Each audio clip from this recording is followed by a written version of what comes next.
بسم اللہ الرحمن الرحیم۔ حضرت ابوبکر رضی اللہ تعالی عنہ پر اللہ کا ڈر۔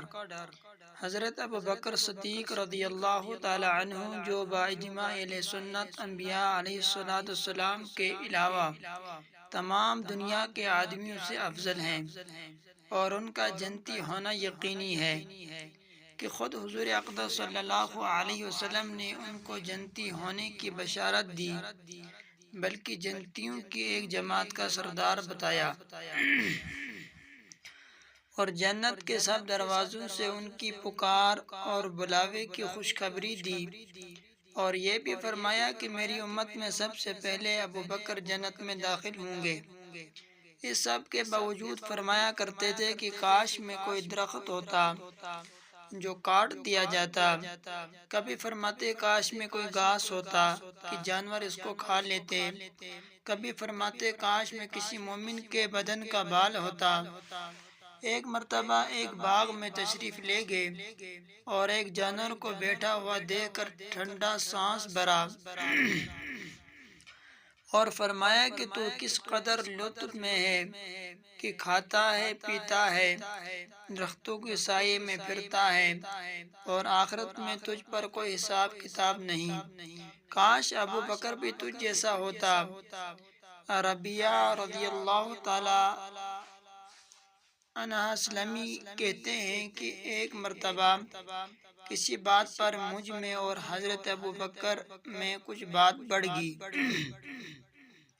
اور انہوں نے مجھے کوئی سخت لفظ کہہ دیا جو مجھے ناگوار گزرا۔ فوراً ان کو خیال ہوا، مجھ سے فرمایا کہ تو بھی مجھے کہہ دے تاکہ بدلہ ہو جاوے۔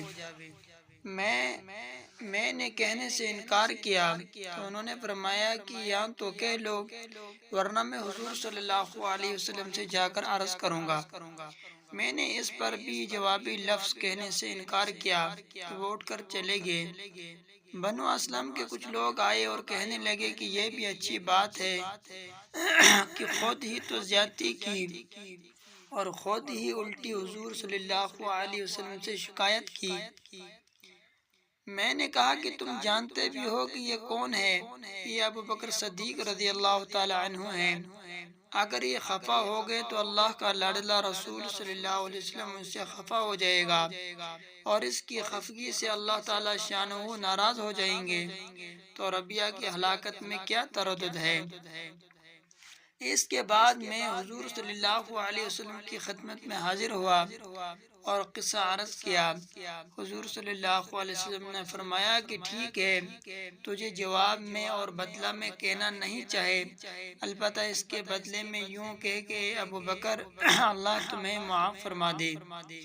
یہ ہے اللہ کا خوف کہ ایک معمولی سے کلمے میں حضرت ابوبکر صدیق رضی اللہ تعالی عنہ کو بدلہ کا اس قدر فکر اور اہتمام ہوا کہ اول خود درخواست کی اور پھر حضور صلی اللہ علیہ وسلم کے واسطہ سے اس کا ارادہ فرمایا۔ ربیعہ رضی اللہ تعالی عنہ بدلہ لے لیں۔